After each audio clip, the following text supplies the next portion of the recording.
Bismillahirrahmanirrahim. Assalamualaikum warahmatullahi wabarakatuh. Alhamdulillah wassalatu wassalamu ala Rasulillah wa ala alihi wa sahbihi wa man walah, amma ba'd. Sidang jemaah yang dimuliakan Allah Subhanahu wa taala, beberapa waktu lalu telah kita sebutkan sebuah kisah nyata yang terdapat di dalam hadis sahih Bukhari dan Muslim. Dalam kesempatan ini kita sebutkan juga kisah nyata, tetapi bukan dalam kitab sahih, bukan dalam kitab hadis, tapi kisah nyata terjadi di zaman kita ini. Diceritakan oleh orang yang sangat saya percaya sebagai dosen saya. Kami pernah menjadi mahasiswa di Universitas Islam Madinah dan juga beliau pernah menjadi dosen saya, sehingga saya percaya kisah ini, yaitu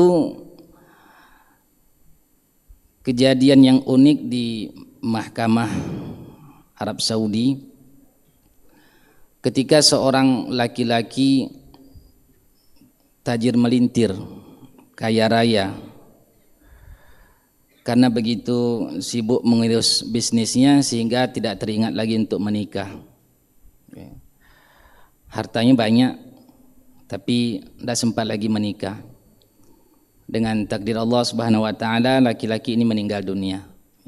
Ada dua masalah yang dihadapi oleh laki-laki ini. Yang pertama, semasa hidupnya dia tidak silaturahim dengan keluarganya, sibuk dengan urusan dunia yang dia kelola. Kemudian yang kedua, dia tidak punya pasangan hidup, tentu tidak punya keturunan. Hingga ketika dia meninggal dunia, pihak pengadilan menahan seluruh hartanya sampai ditemukan ahli waris. Dicari, ternyata dapatlah 3 orang ahli waris, dan ini pun keluarga jauh, sepupu jauh. Bukan yang bapaknya tidak ada lagi, ibunya tidak ada, saudara-saudarinya tidak ada, tinggal 3 orang laki-laki ini pun itu sepupu jauh. Dipanggillah oleh pengadilan 3 orang laki-laki tersebut.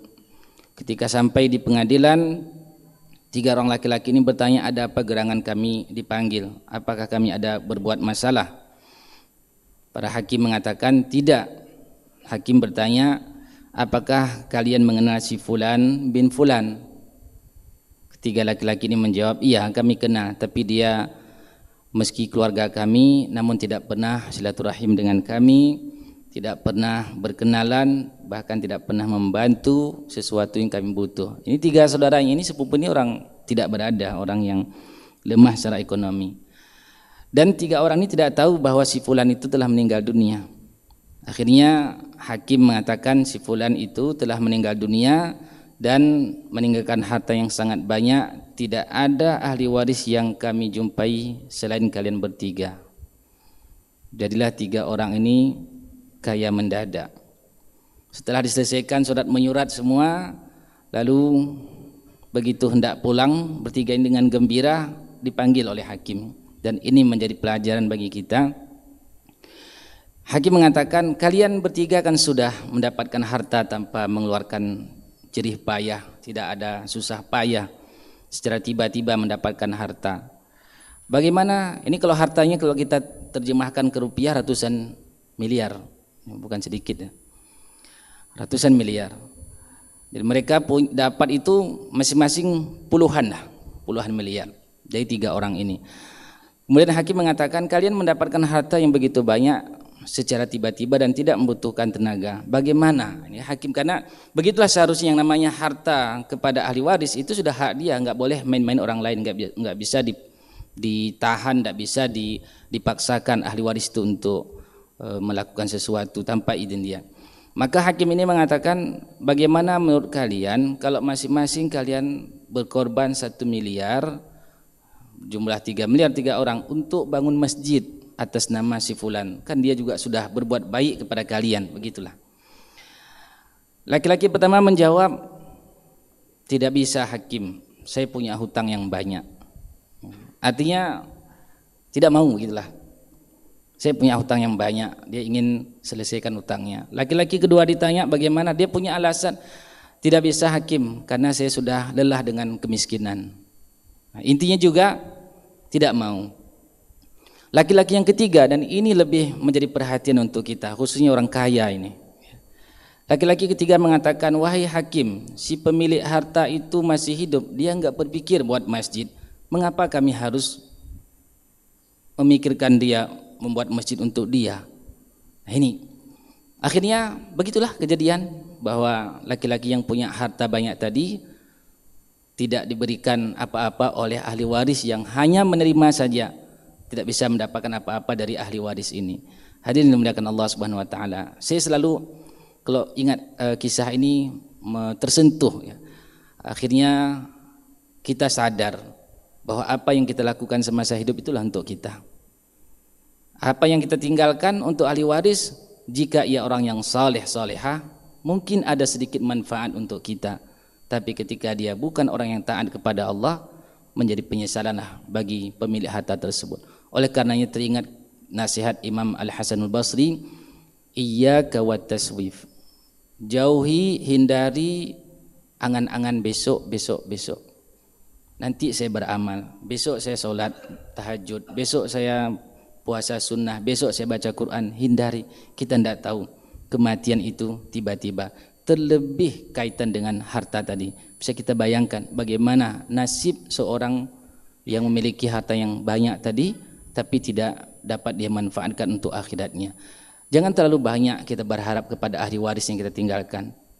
Kepada anak sekalipun belum tentu dia banyak ingat kita dalam doa-doanya, apalagi sudah ke bawah cucunya lagi dan seterusnya, mungkin sangat kecil sekali.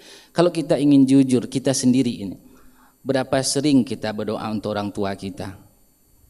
Naik ke atas, berapa sering kita doa untuk kakek kita?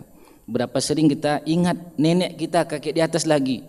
Mungkin semakin ke atas semakin mudah untuk terlupakan.